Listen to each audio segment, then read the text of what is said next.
주님께서 여러분과 함께 마르코가 전한 거룩한 복음입니다. 주님 영광 받으소서. 며칠 뒤에 예수님께서는 카파르나움으로 들어가셨다. 그분께서 집에 계시다는 소문이 퍼지자 문 앞까지 빈자리가 없을 만큼 많은 사람이 모여들었다.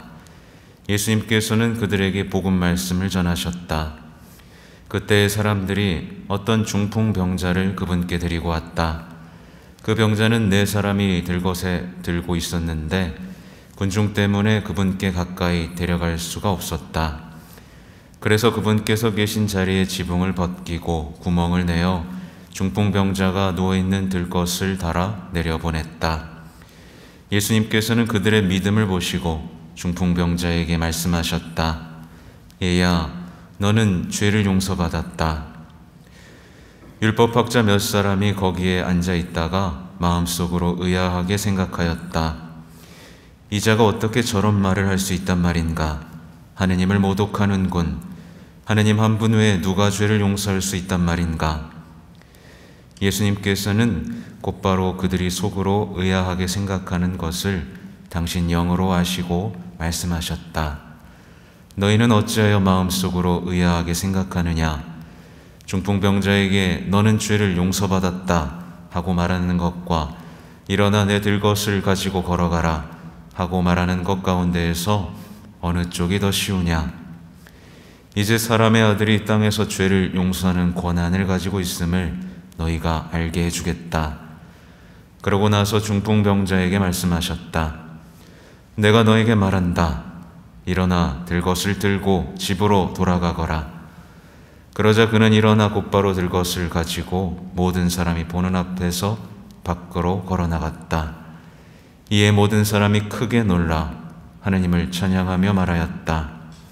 이런 일은 일찍이 본 적이 없다. 주님의 말씀입니다.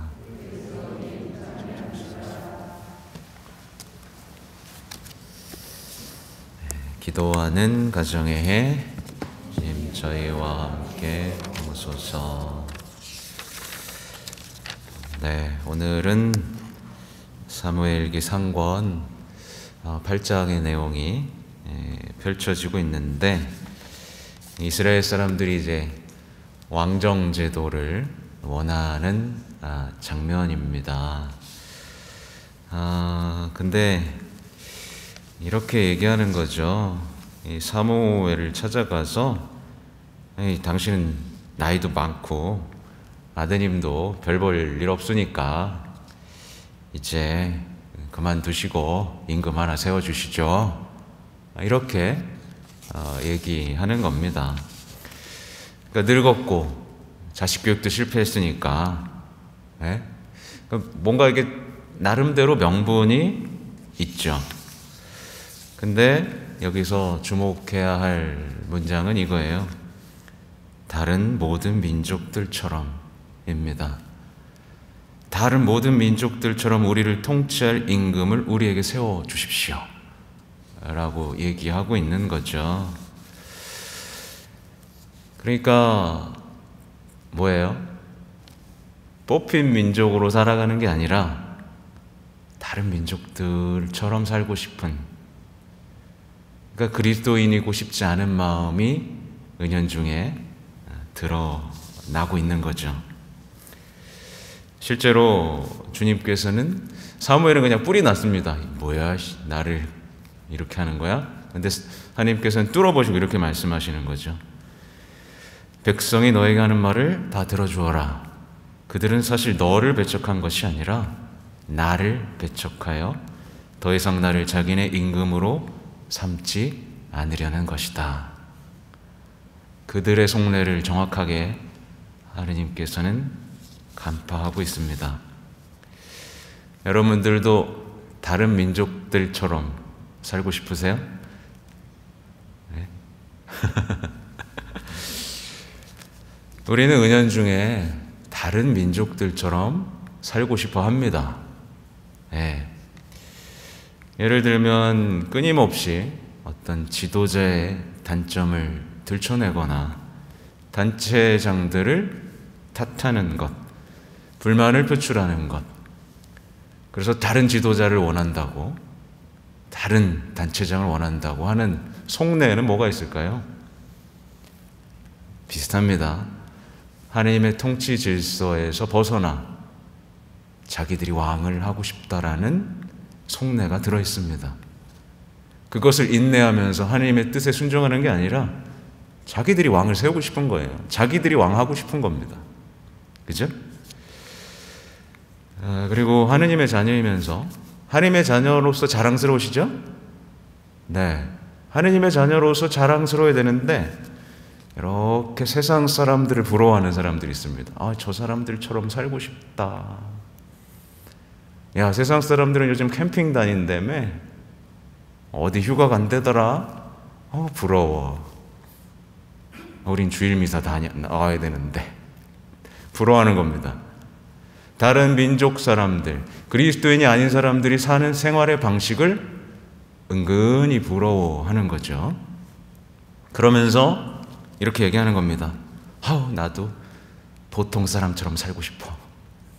나도 좀 평범하게 살고 싶어. 신앙생활 지겨워. 이 말에 담긴 내용이 뭐죠? 자부심이 없는 거예요. 그리스도인으로서의 정체성을 지키면서 살아가는 것에서 기쁨을 느끼는 게 아니라 불편함을 느끼고 다른 민족들처럼 살고 싶은 마음이 은연중에 드러나고 있는 거죠. 그래서 이런 사람들은 하나님의 말씀에서 어떤 달콤함을 느끼기보다는 유행처럼 지나가는 얘기에 더 귀를 기울입니다. 유명 강사, 유명 스님, 유명 목사, 이런 말들을 더 좋아하고 더 가슴속에 품고 그걸 내 삶의 지표로 삼고 있는 거죠. 말하자면 세속성에 물들어서 더 이상 하나님을 나의 임금으로 삼고 싶지 않은 그 마음, 이것은 오늘날에도 끊임없이 벌어지고 있는 일입니다. 사실은 그런 이유들이 있어요. 계속해서 어떤 실패를 경험하고 이제 하나님의 말씀이 들리지 않는 겁니다. 하나님이 나한테 뭘 원하시는지 하나도 모르겠어. 하나님은 이해할 수 없는 분이야 라는 생각이 계속 들어오는 사람이 어떻게 되겠어요? 이제 모든 것을 스스로 통제하고 싶은 마음이 들겠죠. 이런 어리석은 마음들이 결국은 하나님을 배척하고 거부하고 왕에서 끌어내리려는 마음으로 열매 맺게 되는 거죠. 네. 아무튼 오늘날에는요, 우리 마음을 잘 들여다보셔야 돼요. 우리는 온갖 방법을 동원해서 하나님을 거부하고 있고 온갖 핑계를 대면서 난 신부가 마음에 안 들어. 난 교회가 마음에 안 들어. 여러 온갖 핑계를 대면서 주님을 나의 왕으로 모시지 않기 위한 필사적인 시도들이 내 안에서 일어나고 있습니다. 내가 왕이고 싶은 거예요. 자아가 왕입니다.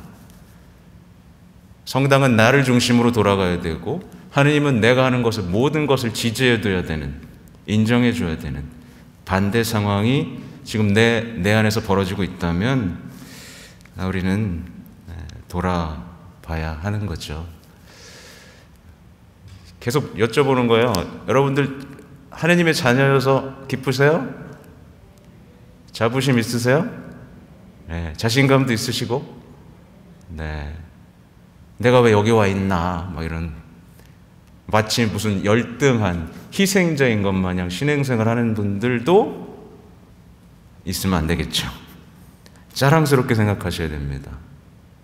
네.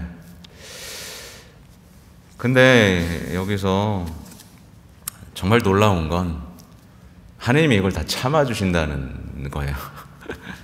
하나님이 다 참고 백성이 너에게 하는 말을 다 들어주어라 라고 말씀하시는 하나님의 마음은 얼마나 찢어지듯 아팠을까요?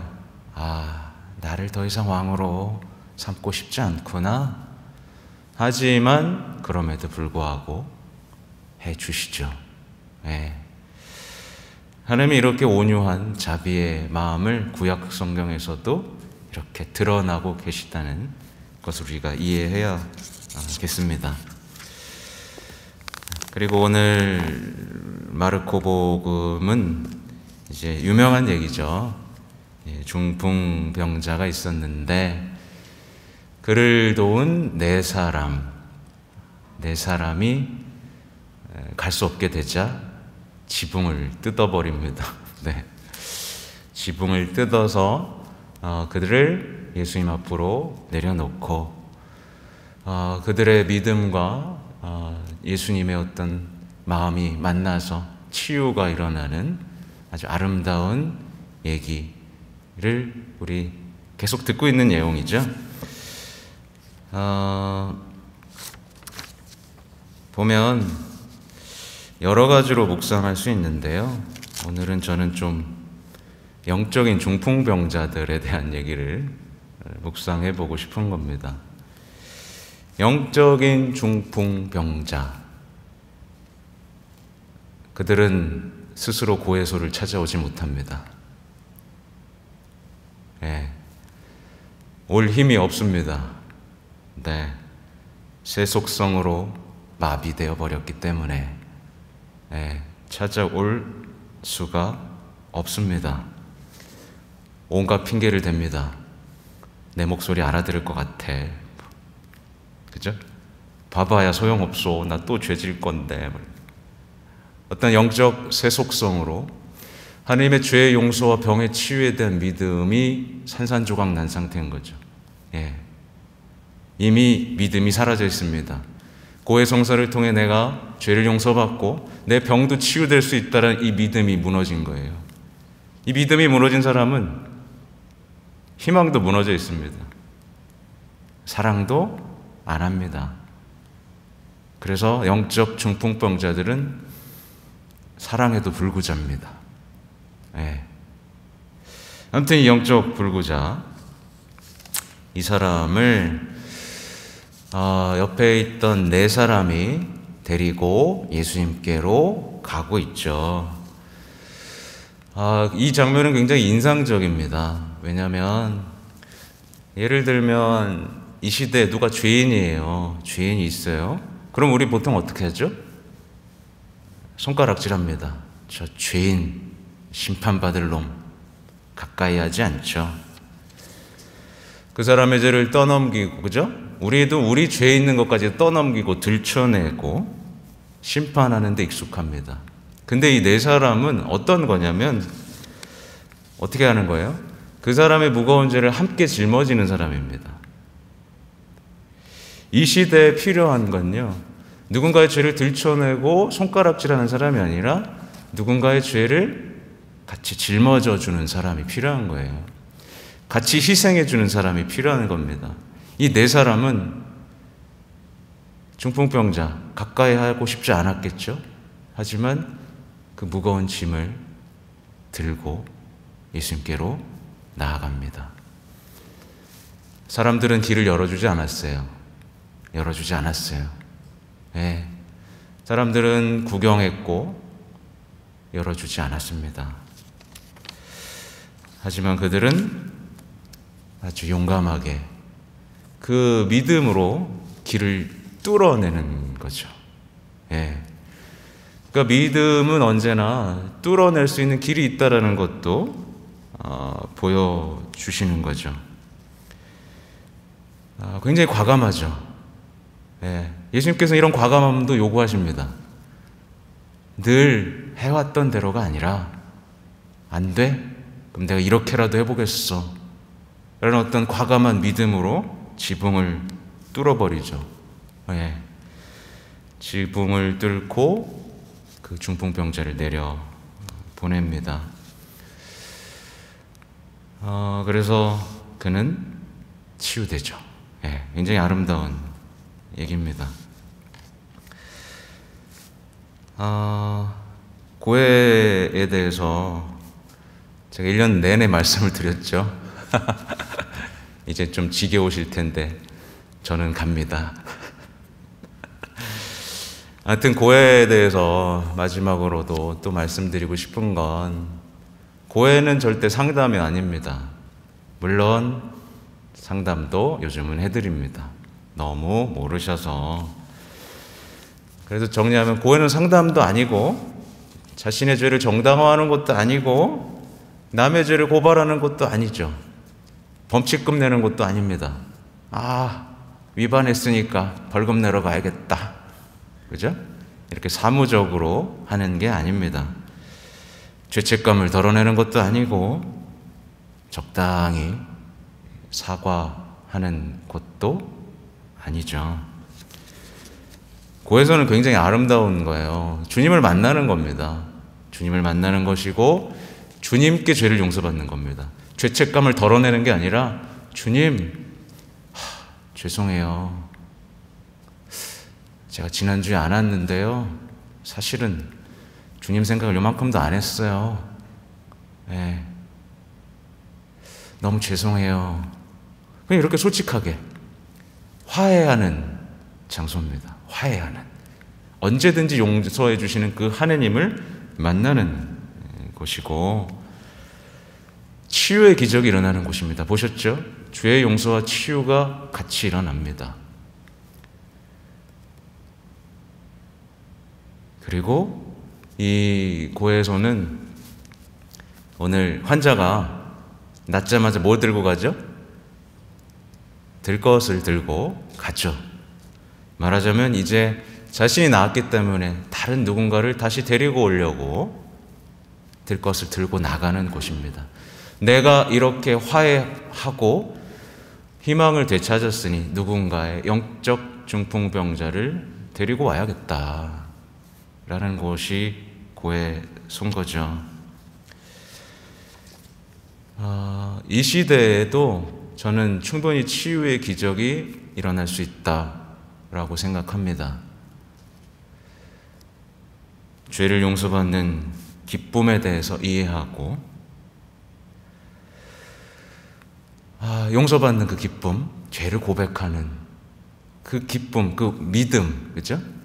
이것이 어우러진다면 이 시대에도 분명히 죄의 용서와 함께 치유가 일어날 겁니다.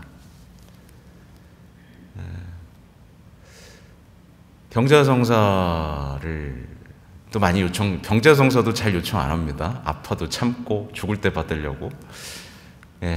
이것도 마찬가지로 믿음의 영역에서 고해성사만큼 무너진 거라고 저는 봐요. 병자성사 자주 청하셔도 됩니다. 자주 청하고 낫길 원하고 용서를 청하는 거, 이게 어우러진다면 낫는 분도 생길 겁니다. 근데 병자성사를 받으면서도 어떤 생각을 하는 거죠? 낫긴 몰라, 의사가 나 뭐 이렇게 한다는데, 그죠?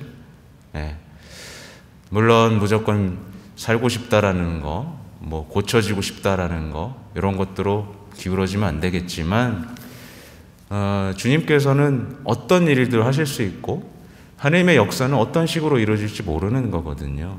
그에게 새로운 기회를 주시고 회개한 영혼이 주님의 도구로 더 쓰이길 바라시는 때도 분명히 있으시니까요. 아무튼 여기 계신 분들이 고해소를 자주 가시면 좋겠어요. 그리고 그 기쁨을 나눠주시고, 더 많은 분들이 죄를 용서받는 기쁨에 대해서 체험하고, 또 치유도 체험하고, 함께 믿는 것으로 또 응답하신 예수님도 체험하고, 그렇게 우리에게 성사가 살아난다면 정말 아름다운 공동체가 되겠죠. 아무튼 내일 또 성모 신심 미사인데 많이들 보시기 바랍니다. 몇 분 안 보겠지만 많이 보시고 성모님께 그 아픈 마음을 위로해 드리는 시간 가지시면 좋겠습니다. 아멘.